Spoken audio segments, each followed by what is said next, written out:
Hey Bassies, Jacob Wheeler here. Just got back from Lewis Smith Lake. Ended up 11th place. So, it was a pretty good tournament. Just 2 ounces out of the top 10. Would have liked to make that top 10 and been fishing today. But I wanted to show you guys a few of the baits and a few of the patterns that I was using this week on Smith Lake to be successful and get that high finish. First and foremost was a jerk bait. I was fishing windy points that had to have a lot of wind on them. For some reason, they would not bite. When it wasn't windy, I was throwing a Storm Twitch Stick and the rainbow smelt color. It was flashy in those spots. I was actually targeting spots. And really on Lewis Smith, the water's really clear, 5-6 foot of visibility. So when there wasn't any wind, they wouldn't commit to it. They'd follow it, but they wouldn't commit.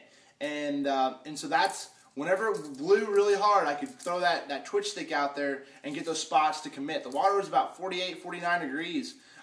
But I had a couple of good days in practice actually throwing this Twitch Stick. But one thing you can't do in the spring, you just don't want to commit to one thing. So I constantly kept on trying different things in practice. But definitely caught a couple of my big key fish on that Twitch Stick.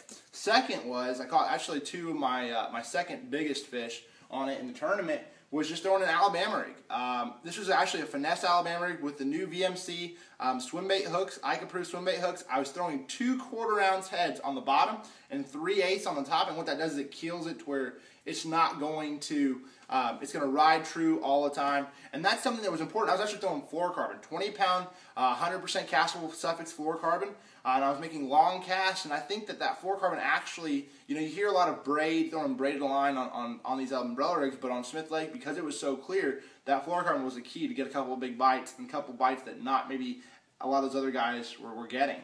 A couple other things that I was throwing was the Shad Rap, number 5 Shad Rap. This thing was a killer this week for me. Anytime you can get in the backs of the creeks, where the water stains up a little bit, that's what I was looking for. Something when the wind wasn't blowing and I couldn't get them to eat that jerkbait or an umbrella rig, I could throw this Shad Rap and it could really, when nothing was happening, I can get bit on this thing. And I have a crawdad here actually that a fish spit up. It was still in my live well. And it changed color a little bit, but I have a picture of it. It's pretty awesome to see.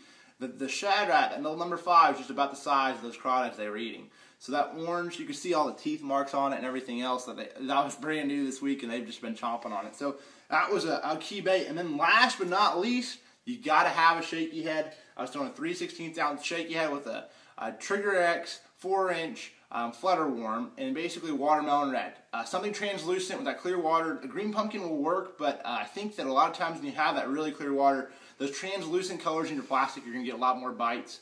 And so I was using these in the drain. So when I couldn't get bit, throwing a Shad Rap, later in the week, on the 3rd day, actually the water cleared up to where those fish pulled off the bank a little bit in the backs of those creeks. So I actually had to throw this shaky head with a 4-inch flutter worm.